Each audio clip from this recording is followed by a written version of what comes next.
Welcome to the Daily Plunge. We are in the prophet Ezekiel. We're going to cover chapters 38 through 39, verses 1 through 23, and then 1 through 29. And first off is to say don't try to get bogged down in details.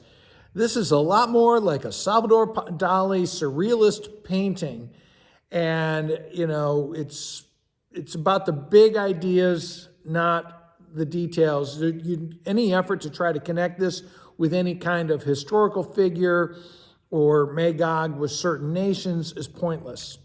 Now, Gog is closely related to an Akkadian ancient language that means darkness. And Gog really embodies this ruthless animosity by the forces of evil against God and his people, to oppose them in every aspect, right?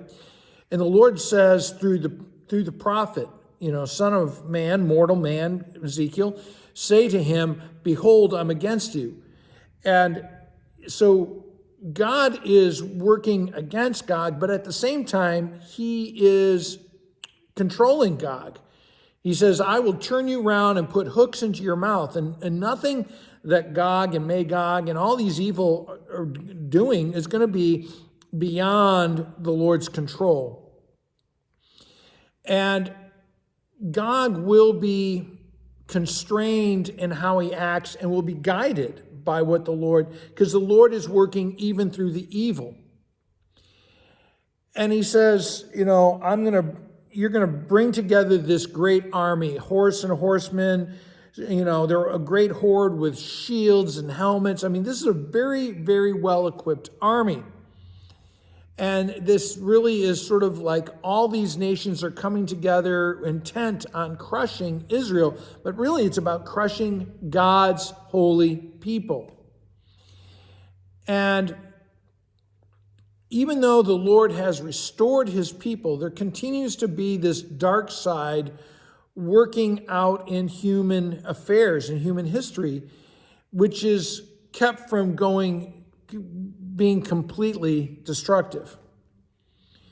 In verse 8, he says, get ready, be prepared, and after many days I'll call you. So basically, it's the usual army thing, hurry up and wait. But he says, you will be summoned, you will be mustered. And he says to them, you're going to go up against a nation that has been brought back from the sword, gathered from many peoples, and has been in ruin for long standing. And he's talking about Israel, and he's going to go up to the mountain of Israel. Again, this is not meant to be topographical, detailed. This is about Israel as God's people, that they're on the holy mount of worship. And they're living peacefully and prosperously, right? They don't expect to be attacked. And they're considered easy prey, as it says, on that day, the thoughts will come into your mind, let's come up with an evil scheme and let's attack them. And God is going to react with great fury against Gog and his army. And you see all the ways in which he's attacking that army with his wrath, with all the animals, with mountains crumbling and cliffs crumbling, and with fire and hail, and all of this is going up. And then we get into chapter 39. He says, again, I'm against you, and I'm going to make you drop your weapons. And you're going to be slaughtered in the field to be carrion I'm going to call down the birds to eat all you. And, you're going to be roadkill for the birds.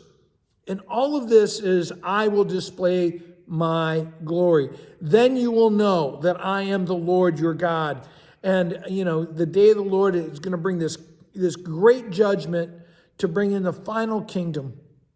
And he says all of this prophecy is moving towards that fulfillment when God pours out his Spirit on his people. Well, there's a lot there. The big thing is about how God is in control of all of this. Have a blessed day.